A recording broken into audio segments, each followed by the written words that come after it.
She was sold off while still bleeding from birth, but one rancher took her just to give her the auction block.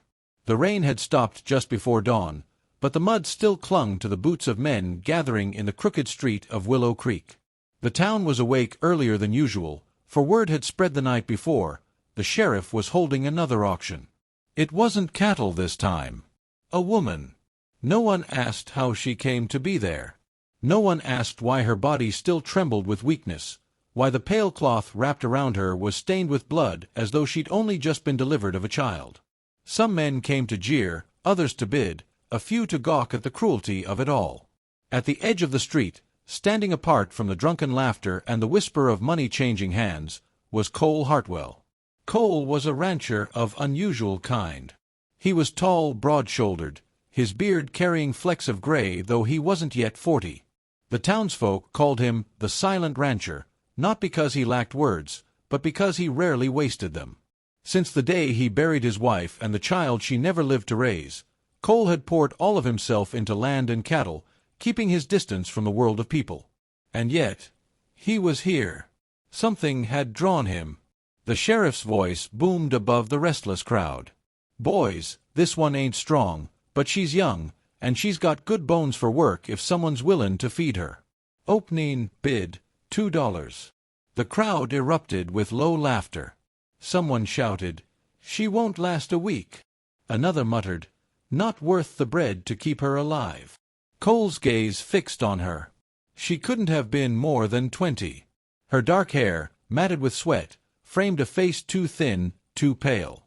She stood barefoot on the block, clutching the tattered blanket around her shoulders. Her lips trembled as though words longed to come out but died in her throat. And the blood, dark and unmistakable, marked her as a woman who had only just borne life, yet had been torn away from it. Cole's hand curled into a fist. He had seen cruelty, but this was different. $2, the sheriff repeated. "Do I hear two?" No one raised a hand. The silence stretched, broken only by the creak of wagon wheels in the distance. Then a voice drawled from the back.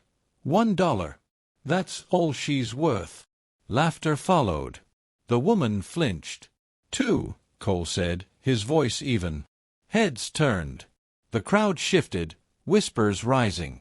The Silent Rancher never came to auctions. He never took in hands, never bid on livestock unless he had to. And here he was, placing money on a half-dead girl. $2, the sheriff said quickly, relief in his voice. "Do I hear 3? The bidder in the back scoffed. "Not for that. Let him have her." The hammer fell. Sold. $2 to Hartwell. For a moment, the woman's eyes flicked up, dark, wide, shimmering with fear and disbelief. Then her knees buckled. She collapsed against the post of the auction block. Cole stepped forward, ignoring the laughter of the men around him. He lifted her carefully, as though she were no heavier than a child. She whimpered, but when she felt the steadiness of his arms, she did not resist. "Don't reckon she'll last the ride home," one man sneered. Cole turned, his gray eyes hard. The man faltered under the look and stepped back. Cole said nothing. The road out of Willow Creek was quiet, the morning air heavy with the smell of wet earth. Cole guided his wagon carefully, the horses steady beneath his sure hands. Beside him, wrapped now in his old coat, the woman slept fitfully. Her breathing was shallow, her face drawn with pain. Cole's jaw tightened. Whoever had done this, whoever had dragged her to an auction block mere hours after birth, had no shred of decency left in them. He didn't know why he had bid. He only knew he couldn't have stood by. By the time they reached the ranch, the sun was high. The Hartwell spread was vast, rolling hills stretching as far as the eye could see, fences weathered but strong. The big house stood lonely, shutters closed, a shadow of the family it once held. Cole lifted her from the wagon, carrying her through the front door. Dust hung in the air. The house had been silent too long. He took her upstairs, into the room that had once been his wife's. As he laid her down on the bed, she stirred. Her eyes opened, wild and panicked. "No, no, please!" Her voice was hoarse, a rasp of desperation. She tried to push him away, though her strength was nothing. "You're safe here," Cole said softly. His voice, rarely used, carried a gentleness that seemed to reach her. "No one's going to hurt you." Her hands trembled against his chest. Why did you buy me?" Cole paused. He looked into her eyes, and for a moment he saw all the questions she couldn't ask, the fear of being used, of being nothing more than property. "I didn't buy you," he said at last. "I brought you home." Her lips parted, confusion mingling with exhaustion. "Home?" "You need rest," Cole said. He stepped back, giving her space. "I'll fetch water." That night, as the ranch settled under a sky strewn with stars, Cole sat by the hearth, staring into the flames. Upstairs, he could hear her faint movements, the creak of the bed, the occasional whimper as pain caught her in sleep. Her presence stirred memories he had locked away. The sound of a baby's cry never made, the soft hands of his wife that he had buried with her wedding ring. He had told himself he would never let another soul close again. And yet, he had carried this stranger into his home. Why? Because she was broken. Because he couldn't bear to see another life discarded like his own had been? Cole leaned forward, elbows on his knees, and let the fire answer in silence. Morning came with the call of roosters and the smell of damp earth after rain. Cole was already at the stove, frying eggs, when soft footsteps approached. She appeared in the doorway, pale and unsteady, one hand gripping the frame for balance. She was still wrapped in his coat, its sleeves hanging long past her hands.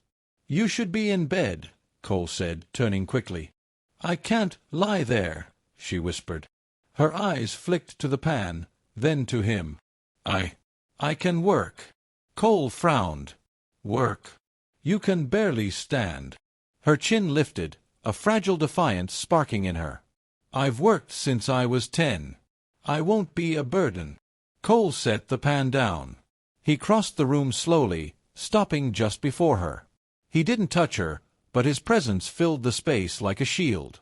"You're not a burden," he said. "Not here." Her eyes shimmered. She looked away quickly, as though afraid he'd see the tears. "Then why did you?" Cole studied her a moment. Finally, he said, "Because no one else would have let you live. And you deserve that much." Silence fell. In that silence, something fragile began to root itself, like a seed pushing through hard earth. For the first time, she whispered her name. "Elara." Cole nodded once. "Cole Hartwell." Their eyes met, and though nothing more was said, both felt the beginning of something neither had expected to find on an auction block. A home for the broken. The days after Elara's arrival passed quietly, though not without struggle. Her body bore the mark of what she had endured. Childbirth followed by cruelty and humiliation had left her weak, feverish, often waking in the night with tears she quickly hid. Cole never pressed her with questions. He didn't ask where the child was, or who had dragged her to that auction block. He only kept the fire lit, left water by her bedside, and filled the house with the simple sounds of life: boots on wood, doors opening and shutting, the rhythm of chores. The silence that had haunted the Hartwell ranch for years was broken now. And slowly, Elara began to breathe again. It was one evening, as the sun bled gold across the horizon, that she ventured outside for the first time. She wore one of Cole's shirts, cinched at the waist, the sleeves rolled back. The cool wind brushed against her cheeks, carrying the smell of hay and horses. Cole was in the corral, his hat low over his brow as he worked with a restless colt. The animal snorted, kicking up dust, but Cole moved with steady patience, calm in the storm. Elara leaned on the fence, watching. For a moment, she forgot the ache in her body, the shadows of her past. She saw only the quiet strength of the man before her. When the colt finally stilled, Cole glanced up, and his eyes caught hers. "You're on your feet longer than you ought to be," he said, voice steady as ever. Elara smiled faintly, the first real smile since she had come. "I can't stay hidden in that room forever." Cole walked over, resting his arms on the fence. His nearness was both comforting and unnerving. "No. But you don't need to prove anything, either." Her smile faltered. She looked down at her hands. "I've spent my whole life proving I'm worth the air I breathe.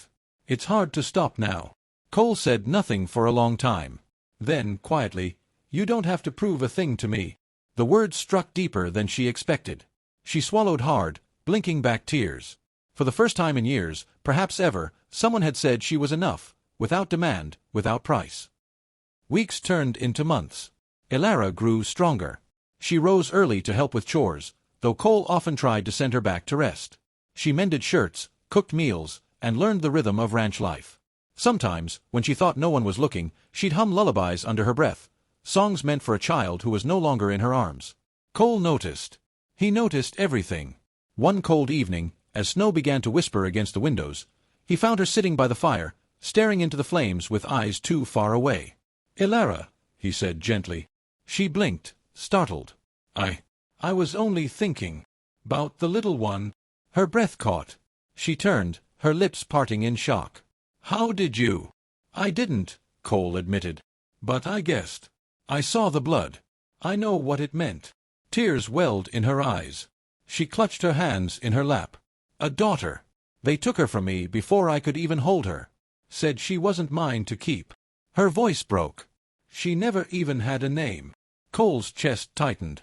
He moved closer, kneeling so he could meet her gaze. "Then give her one now. She deserves that. And so do you." Elara's lips trembled. After a long moment, she whispered, "Lydia." Cole reached out, taking her hand in his calloused palm. "Then Lydia she is. And she'll live in you. Always." Elara pressed her other hand to her mouth, a sob breaking free. She leaned into him, not out of weakness, but out of the unbearable need to finally be held. Cole wrapped his arms around her, steady and sure, and for the first time since her world had shattered, Elara let herself cry. Winter was harsh, but the house was no longer empty. They spent long evenings by the fire, Elara telling fragments of her past, Cole sharing stories of the land, of his late wife, of the boy he had buried before he could walk. Two broken souls, each scarred by loss, found themselves weaving something new between them, not quite love, not yet, but something deep and unshakable. By spring, when wildflowers spread across the fields, Elara's laughter returned. It was a sound so soft and rare that Cole found himself standing still just to hear it. But word travels fast in small towns. One afternoon, as Cole loaded supplies into the wagon, the general store's owner leaned close. "That girl you brought back from the block, folks are talkin'. Some say you're keepin' her the way a man keeps property." Cole's jaw tightened. "She's no one's property." The man shrugged. "Town don't see it that way. Best be careful. They'll twist kindness into scandal." Cole said nothing, but his hands clenched on the reins as he drove home. That evening, Elara found him sitting on the porch, hat low, eyes shadowed. "You're quiet," she said, easing beside him. He hesitated, then told her of the gossip. Elara's face paled. Of course they'd say that. A woman can't belong anywhere without whispers. Maybe I should leave." Cole turned to her sharply. "No. This is your home as much as mine. Don't let their talk drive you from it." Her eyes searched his. "Why, Cole? Why are you so set on keeping me here? You don't owe me anything." For a long moment, he was silent. Then he said, low and rough, "Because I lost my family once. And I won't stand by while another is torn apart if I can help it. You belong here, not because I bought you, but because I choose you." Elara's breath caught. Her heart hammered in her chest. You choose me?" Cole's gaze was steady, his voice firm. "Every day, if you'll let me." The night seemed to still around them. Slowly, Elara reached for his hand, threading her fingers through his. And in that quiet touch, something shifted, no longer just survival, but the fragile beginning of love. The summer brought storms, fierce and unrelenting. One night, lightning split the sky, thunder shaking the walls. Elara woke to the sound of pounding hooves. She found Cole already pulling on his boots. "Cattle spooked," he said. "I'm coming with you." "You're not." "I am," she said firmly. "I'm not staying behind while you face it alone." Together they rode out into the storm, rain lashing their faces, wind tearing at their clothes. Elara clung to the saddle, fear and exhilaration burning through her veins. Cole shouted orders over the roar, guiding the herd back toward safety. At one point, a steer broke free, charging wild-eyed into the dark. Without thinking, Elara spurred her horse forward, cutting it off, driving it back toward the others. By the time they returned, soaked to the bone, Cole looked at her with something fierce in his eyes. "You could have been killed," he growled. "And so could you," she shot back. That's what it means, doesn't it? Facing the storm together. For a moment, silence. Then Cole's expression softened. He reached out, brushing wet hair from her face, his hand lingering against her cheek. "Elara," he whispered, voice rough with feeling. She leaned into his touch, heart racing. "Yes. I ain't said this right, but I love you. I reckon I have since the day you stood on that block and looked at me like I was the only one who saw you." Tears welled in her eyes, mixing with the rain. "Cole, I never thought I'd belong anywhere. But here, with you, I do. I love you too." And there, under the storm's fury, they sealed their love with a kiss, fierce, desperate, unbreakable. By autumn, the town's whispers had faded, silenced by the sight of the rancher and the woman walking side by side, their bond undeniable. Some still muttered, but most saw the truth, that love, real and hard-won, had grown where no one expected it. On a clear evening, with the fields turning gold, Cole took Elara's hand as they stood on the porch. Elara squeezed his hand. "It's ours now. A home for both of us. And for Lydia, too. She'll live here, in every wildflower, every breath of wind." Cole kissed her forehead, his voice steady with promise. "Then this is where we begin again." And together, they stepped into a future not marked by what had been taken, but by what they had chosen to build. Love, family, and the healing of two broken souls who had finally found one another.